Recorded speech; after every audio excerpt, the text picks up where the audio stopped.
Hello there, year 5 and 6. It's me, Mr. A, back with story time and the rest of chapter 8 of Susan Cooper's Oversea Under Stone.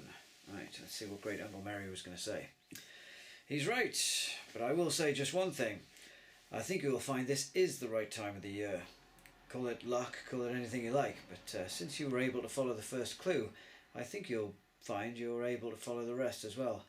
And yes, Jane, tomorrow night would do well for looking at the moon and the standing stones. Especially well for a reason you don't yet know. Just after you came up, Miss Hatherton was asking your parents to go and see her studio in Penzance tomorrow, and to stay the night. Ooh, will they go? Wait and see. Go to bed, and try not to pull all your faith in the moon. There may be greater problems still waiting for you than you think. Mother stood with her hand on the door of Miss Hatherton's small, beetle-like car. Now, you're sure you'll be all right? She said doubtfully. Oh, Mother, of course we shall, Jane said. What could possibly happen to us? Well, I don't know. I'm not altogether happy about leaving you. What with that burglary? Oh, that was ages ago now. So long as you don't set the place on fire, Father said cheerfully. Miss Hatherton had promised to take him shark fishing the next day, and he was as excited as a schoolboy. Don't let them go to bed too late, Uncle Mary, Mother said, getting into the car. Now, don't worry, Ellen, Great Uncle Mary said paternally from the doorstep, looking like an Old Testament patriarch with the children clustering around him. I shan't have a chance to lead them astray with Mrs. Polk living in. We shall all probably die of overeating instead. Are you sure you won't all come too? Miss Hatherton leant across the steering wheel, blinking in the morning sun. The car lurched slightly as Father squeezed himself into the back. Simon handed in his fishing rods after him. No, honestly, thank you, he said. It's no good, you can't tear these three away from Trewiswick, Father said. I've never seen anything like it. Even trying to get them as far as the next village is like prizing a limpet off a rock. I daren't think what's going to happen when the time comes to go home. Well, they know their own minds, and I can't tempt you away, Professor Lyon. Oh dear, Mother said. I'm sorry you're stuck with them, Mary. She made a face at the children. Nonsense, Great Uncle Mary said. This is my element. Disgusting place, Penzance, anyway. He scowled horribly at Miss Hatherton, who grinned amiably back. Trippers, ice cream, and little brass piskies. Commercialised, you can keep it. Well, Miss Hatherton said with a grin, starting the engine. Off to the piskies. We'll send you back a stick of rock, Professor. Goodbye, children. The car moved off, a ragged chorus of farewells following it. Goodbye, Mrs. Polk shrilled, appearing suddenly behind them on the doorstep and waving a tea-cloth. The little car chugged up the hill and out of sight. Well now, isn't that nice? The two of them going off together, Miss Polk said sentimentally. Quite like old times, I'll be bound, before their troubles began. She wagged her tea-cloth at the children. Do you mean us? Demanded Barney indignantly. That I do, proper headache you be. Still, you'll do, I dare say. She vanished, beaming back into the kitchen. Jolly useful, that Miss Hatherton, Simon said with satisfaction. Of course I hope they have a lovely time and all that, but it does leave the coast clear, doesn't it?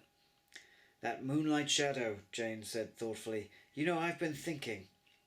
No thinking today, Great Uncle Mary said firmly. We can't do anything until tonight. I haven't been in the sea since I came down here this year. I think you should all take me down for a bathe. For a bathe? Barney's voice rose in amazement. That's right, Great Uncle Mary glared down at him through bristling white eyebrows. Do you think I'm too old to swim, is that it? No, not at all, Gummery, Barney said, confused. I just never thought of you in the water, that's all. But what about the map? Jane wailed. We've just got going, Simon said reproachfully. Well, and shan't we stop? We'll have a nice quiet day on the beach in the sunshine, Great Uncle Mary grinned at them. And who knows, perhaps there'll be a moon tonight. And there, through the windows of the grey house, the moon hung in the late August evening, when they were back from their day and washing before Mrs. Polk called them down to supper. The sun had flamed down on the beach all day, and they were all tanned. Barney's fair skin was burning an angry red, but now the moon dominated the sky, a sky deepening after the sunset to a strange grey black, with all but the brightest stars dimmed by the milky luminous sheen that flowed over sky and sea without seeming to come from the moon at all. Simon said, low and excited, It's the perfect night. Jane said, She had been outside to look at the sky and to study nervously the black outline of Kamare Head rising dark and impenetrable behind the house. Like Simon, she was excited, but the old uneasiness was back as well. It would be better, she told herself severely, not to think about the dark, or at least to think of it as the same dark in which the long-ago Cornishman worked out the clues that they were following now. But perhaps in this darkness too there still lurked the evil which had been creeping up on him then, from the unfriendly east, threatening the Grail as he sought urgently for a hiding place. Perhaps it was waiting for them, out there. Why was there no light burning on the Withers' yacht? "Oh, stop it," Jane said aloud. "What?" said Simon in surprise. "Nothing, I was talking to myself." "Oh, good, there's the bell. Come on." Mrs. Polk, in the intervals of carrying heaped plates from the kitchen and empty ones back out again, was in a very firm, motherly mood. Great-uncle Mary told her that they were going night-fishing off the outer harbour, and at once she began laying great plans for filling thermos flasks with hot coffee and leaving plates of sandwiches ready in the kitchen for their return. But she would not hear of Barney going too. "You'm not going anywhere with sunburn like that, my dear. 'Twouldn't be sensible now. You stay here with me and have a nice early night. That'd be the best thing by far. If you go out you'll be rubbing and blistering quick as anything, and then you'd find yourself in bed tomorrow when you could be out in the sunshine, and you wouldn't like that now, would you?" "I should be perfectly all right," Barney said half-heartedly. Mrs. Polk had painted calamine on his sunburned legs, but they were very sore and tender, and although he tried to hide the pain, he winced every time he took a step. So Great-uncle Mary obviously wasn't keeping up with the suntan lotion when they went to the beach then. And he was very sleepy after the day spent running and swimming in the open air. Great-uncle Mary said, "I think it would be best, Barney. If you're awake, we'll come and report to you when we get in." "That he won't," Mrs. Polk said. She treated Great-uncle Mary, for all her respect for the Professor, with exactly the same indulgent strictness that she did Simon and Barney and Jane. "He'll have a good long sleep, undisturbed, till morning. Then he'll wake up fresh as a daisy with all that soreness gone, and he can hear about everything then." "Mrs. Polk," Great-uncle Mary said meekly, "you are a good soul, and you remind me overwhelmingly of my old nanny, who would never let me go outside the door without taking my galoshes. Well, young Barnabas, I think—" "Oh, all right," Barney said sadly. "I suppose so. I'll stay here." "That's right," Mrs. Polk beamed. "I'll go and make you a nice hot drink before bed." She bustled out of the room. "You lucky things," Barney said enviously to Simon and Jane. "I bet you find all sorts of marvellous clues, just because I can't come. It isn't fair." "As a matter of fact, you'll have the most important job of all tonight," Simon said impressively, "and the most dangerous too. We decided it would be too risky to take the map with us, so you'll be in charge of it here. You might have to guard it with your life. Suppose the burglars come back again." "Oh, don't," Jane said in alarm. "That isn't very likely, don't worry," Great-uncle Mary said, getting to his feet. "But it's a responsibility all the same, Barney, so you aren't altogether out of things." Barney was not sure whether to feel important or pathetic, but he went obediently to bed. Looking back as they set off into the dark, they saw his face pressed white against one of the upstairs windows, and a dim hand waving them goodbye.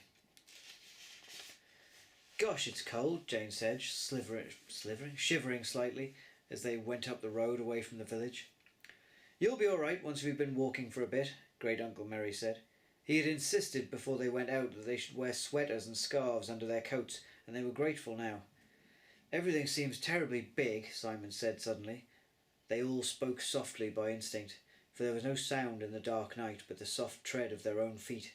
Only occasionally they heard a car humming past in the village, and very faint the wash of the sea and the creak of the boats at their moorings in the harbour below. Jane looked round at the silver roofs and the patches of black shadow cast by the moon. "I know what you mean. You can only see one edge of everything. There's always one side in shadow, so you can't see where it ends. And the headland looks awfully sinister. I'm glad I'm not on my own." This was a confession she would never have made in daylight, but somehow, in the dark night, it seemed less shameful. Simon said unexpectedly, "So am I." Great-uncle Mary said nothing. He walked along beside them in silence, very tall, brooding, his face lost in the shadows. With every long stride he seemed to merge into the night, as if he belonged to the mystery and the silence and the small nameless sounds. Round the corner of the road, away from the harbour, they turned off and climbed over a fence onto the headland. The road curved round inland again, and above them stretched the dark grassy sweep of the slope, up towards the standing stones. In a little while they found the footpath, and began the long to and fro climb to the top. "Listen," Jane said suddenly, stopping in mid-stride. There was no sound as they stood there, but only the sigh of the sea. "You hearing things?" Simon said nervously. "No, I'm sure." Above their heads, from the top of the headland, still out of sight, there came drifting down a faint ghostly call. "Ooh." We'll find out what that is tomorrow. Thank you very much for watching. Have a great day. Bye-bye.